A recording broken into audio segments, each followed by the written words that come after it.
as much as off the ball that you would want, because out of the 48 teams at the World Cup, after our first 2 games, we have the lowest average possession. So coach will answer first and then Antoine. This is a philosophic question. What is entertainment in football? For me, entertainment in this game that some people call it football. I call it the winning business. It is to fight 90 minutes for the result to win. I mean, the only medicine that works in football it is to win and see everybody happy around us. For me, it was really a football match. The game we play was a really football match. The game that happened against England. For some people, when they see a game with the result 6-1 or 7-1, it is entertainment for one side. The others are the clowns in the pitch. I did not born to make that role, and I don't want that my players, when they play one game, they don't put everything in the game to win the game, to compete at high level. So this is, for me, it is the meaning of entertainment: emotional, technically, drama in the game. And I think the game against England have everything, have drama, emotion. This is all the effort, sacrifices of the players. It was wonderful, and I think tomorrow it will be another game. We'll see if the game it is rock and roll, samba, tango. I don't know. One thing it is sure, both teams then they have to be ready to play the game that is in front of us. And at the end, for me, I like to leave always the pitch. Proud of myself, proud of my players, proud of the work that they did for the fans. And when the fans are happy, we can be happy, because we work in the entertainment business, and that's our job, to make them happy, make people happy. Okay, Antoine, priority for you. I know it's obvious to qualify, but how much? And if you can just give us a bit of insight into the celebration and the emotions that you felt match after match, especially with going to the Ghana fans afterwards. And for Antoine, I'm just wondering, given the change in the mood in Ghana, because this has become way bigger than it used to be, what's seeping through the players? Where do you want to go next, given the way the tournament has gone so far? Thank you. Well, look, I said it before and I repeat it again. That if you check the results in this World Cup, number of draws and some surprises, to win in football, it is special in this level. It is very expensive. It's a very expensive. You have to pay a lot of sacrifices and efforts to be able to win or get one result. So when you achieve those moments, if you don't celebrate, when are you going to celebrate?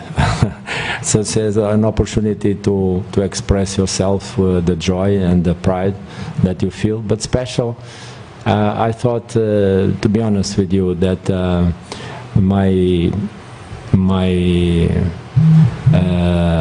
body language at the end of the day was to share my feelings with the Ghanaian fans, because I felt that before the World Cup, around our boys, our team, was a lot of hesitation, suspicions, not confidence. So to engage and bring the player number 12 inside the pitch is very important for us. So that's why even before the game finished, I was confident that we could do it against Panama, and I was chasing the people to support them, to be part. And the fans, they need to understand that the boys, nobody more than the boys, they want to win the game.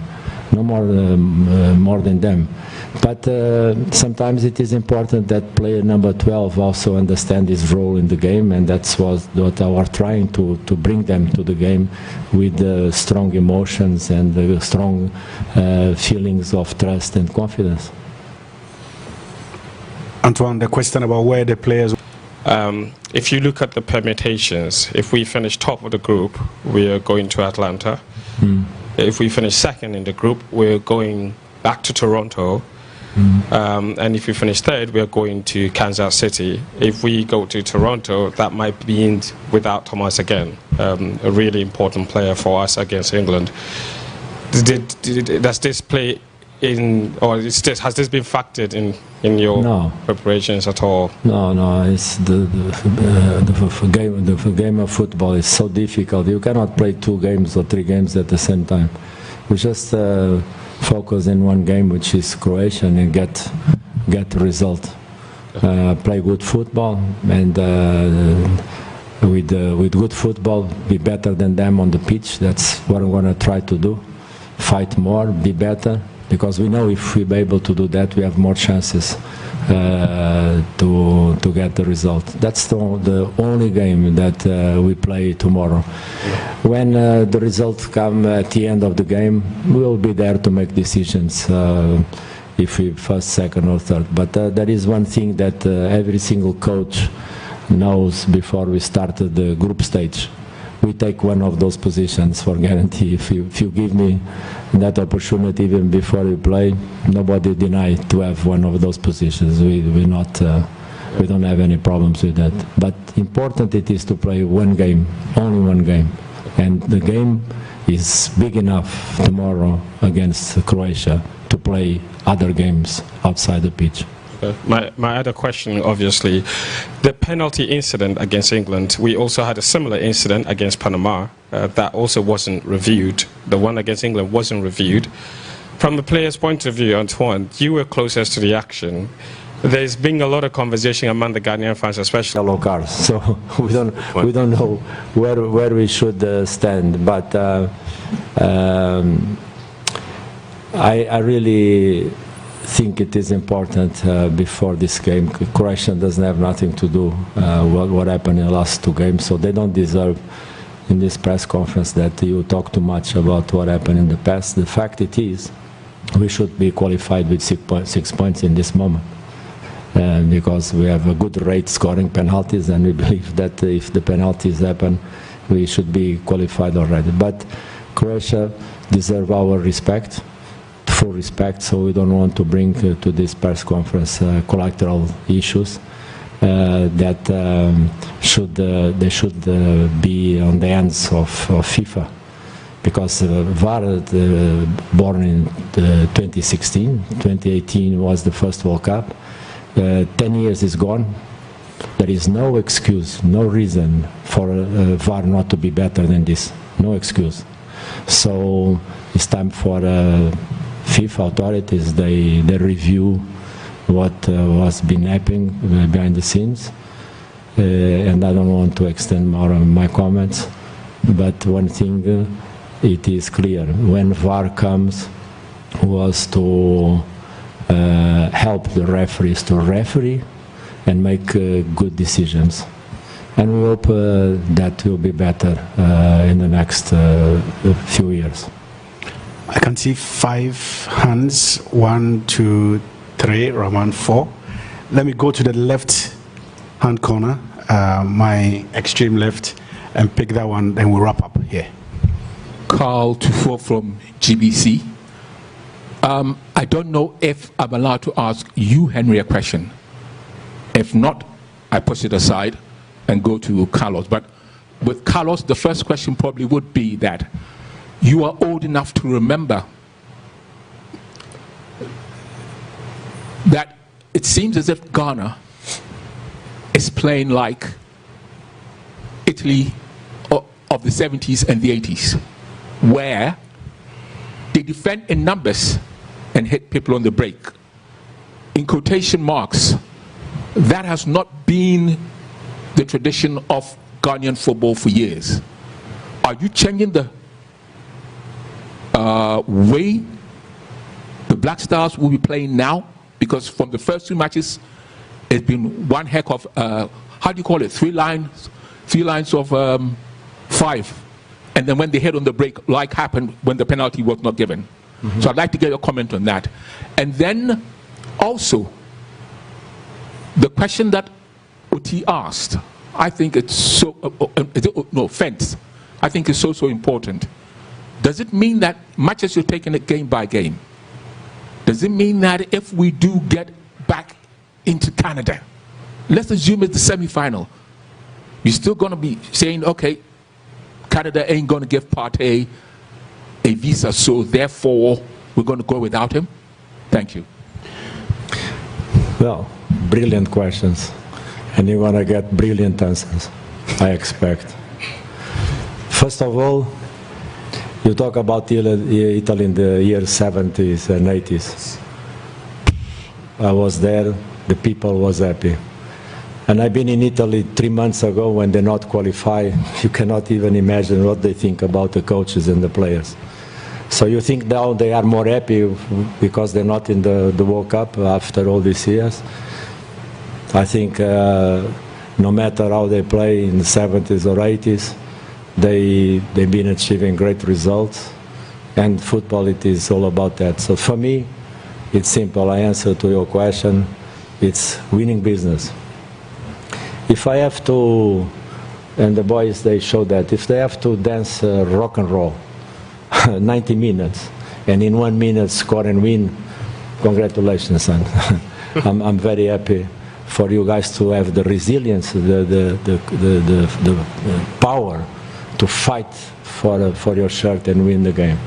Because we don't play alone. It's the misunderstanding of your question. It is based that the teams, they play alone. We don't play alone. We have other team in front of us.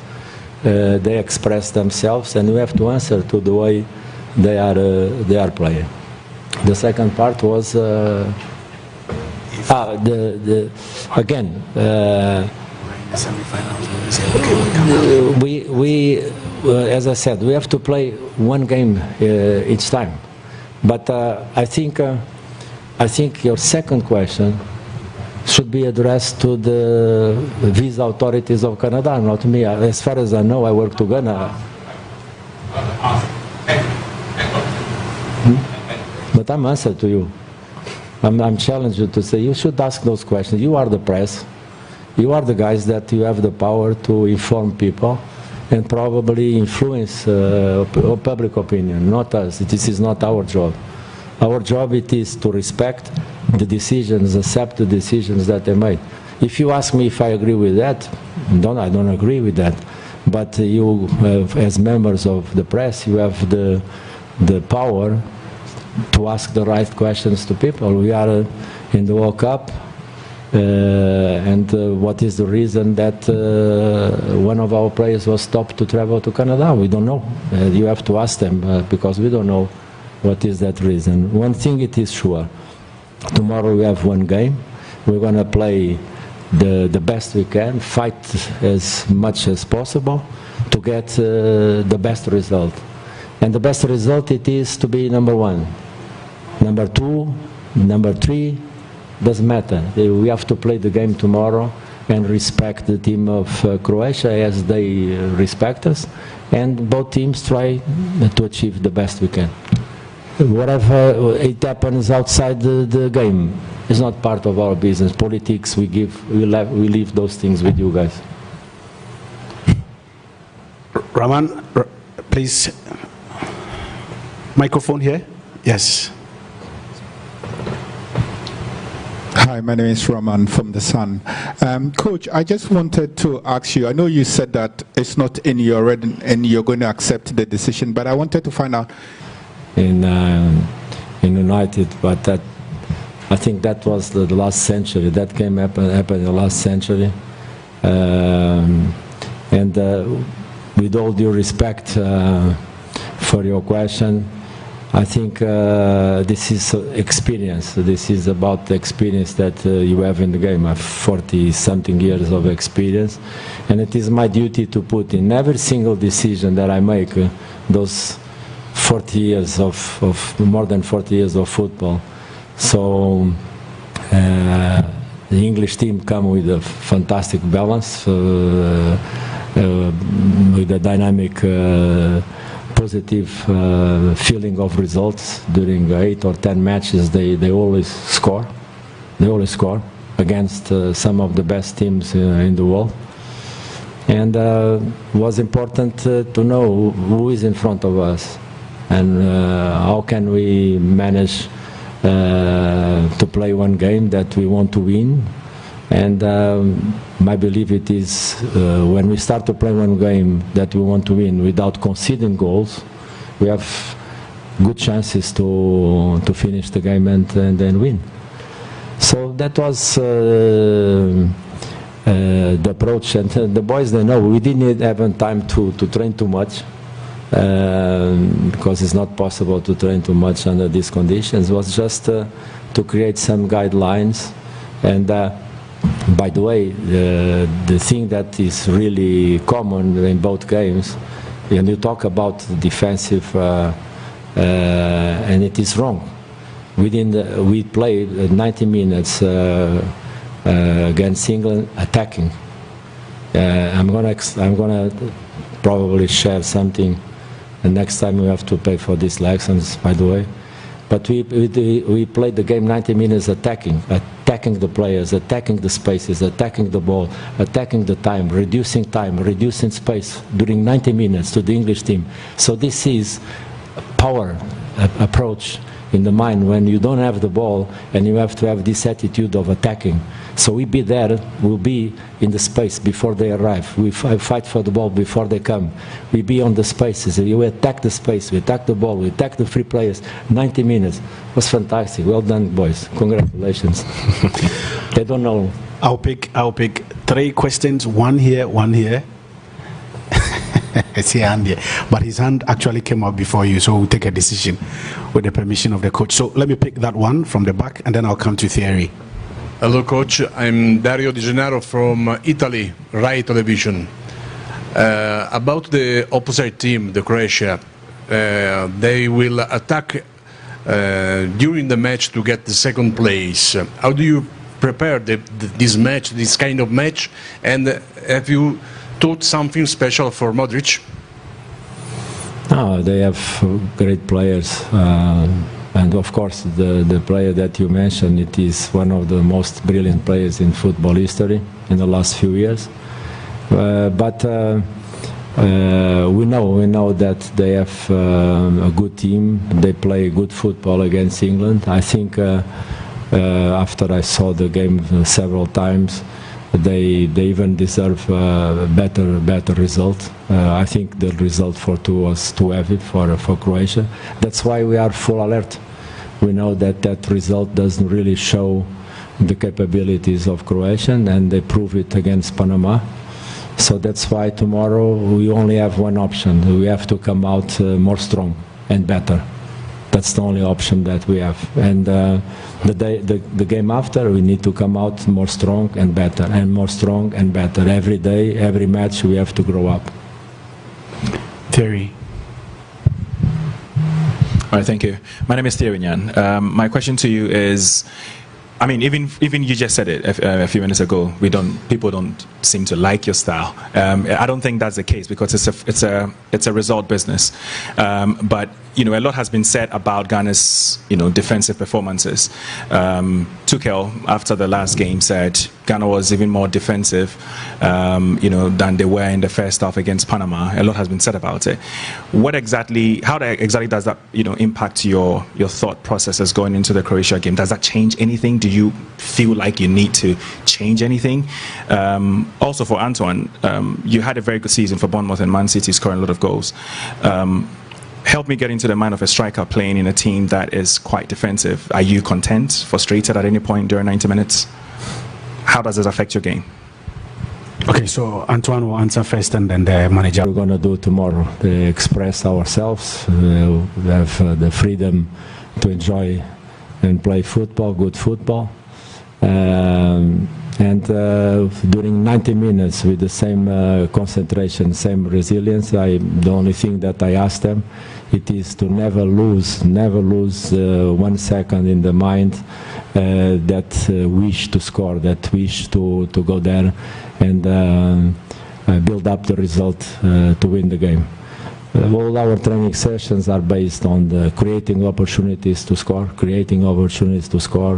keep the ball, and win. And tomorrow we hope that we can express better and more consistent this kind of football, and at the end get the result to make people happy. We're not here to make you happy about your defensive appreciations about the game. It's not my job.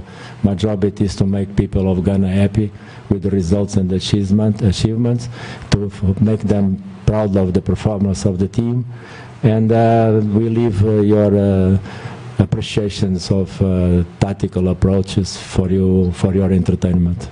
As it is point. I really want to apologize to Croatia for this lack of attention during this press conference. I think the game of tomorrow they deserve more focus. And my final words it is exactly to emphasize this. Tomorrow we play a great team with a lot of experience in the game. Players that they play World Championship, European Championship. I mean, we have to be full alert to play against one team that is solid. They need a result. They come to get a result. And they have them goals, we have our goals. At the end, let's see what happens. We hope that we'll be able to be the best team on the pitch on the day. That's what we try to do all the time. No more comments. So, colleagues, we'll wrap up with this question and then we'll be out of here. Ask tomorrow. You will ask tomorrow. Okay, thank you so much. Audrey, please take it over. Thank you very much. You keep your weapons for after the game. You're always right after the game. Thank you. This concludes the press conference. Thank you very much and all the best for tomorrow match. Next press conference today with Croatia at 7 p.m. Thank you very much.